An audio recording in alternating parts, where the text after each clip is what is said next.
ஸ்தோத்திரம். இன்றைய நற்செய்தி. எதை செய்தாலும் முழுமையாய் கர்த்தருக்கு செவி கொடுத்து செய்ய வேண்டும். யாத்ராகமம் 14வது அதிகாரம் 26 28 பார்த்தீங்கன்னா, ஃபர்ஸ்ட்டும் கர்த்தர் மோசே சமுத்திரத்துக்கு நேராக கையை நீட்ட சொன்னாங்க.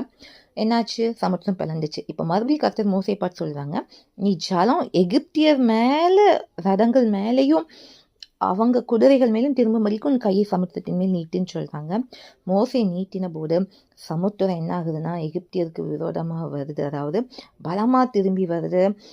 எகிப்தியர் அதற்கு ஆப்போசிட்டா ஓடுறாங்க. கர்த்தர் அவர்களை கடலின் நடுவே கவிழ்த்து போட்டார். அதுல ஒரு வார்த்தை இருக்கிற விட்டுட்டார்ல, அவர்களில் ஒருவனாகிலும் தப்பவில்லைன்ட்டு.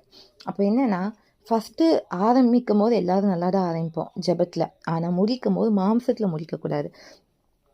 மோசே கர்த்தர் சொன்னார், ஃபர்ஸ்ட் கையை நீட்டுனாங்க, சமுத்திரத்தை பிளந்து போடுச்சுனாங்க. இப்போ கையை நீட்டுனாங்க, சமுத்திரத்தை என்ன பண்ண எகிப்தியர் மேல திரும்பும்படிக்கு செய்யின்னு சொல்றாங்க. ரெண்டையும் மோசே செய்கிறாங்க. இன்னைக்கு எந்த காரியம் ஆனாலும் முழுமையா கர்த்தர்கிட்ட ஒப்பு கொடுத்து செய்யணும்.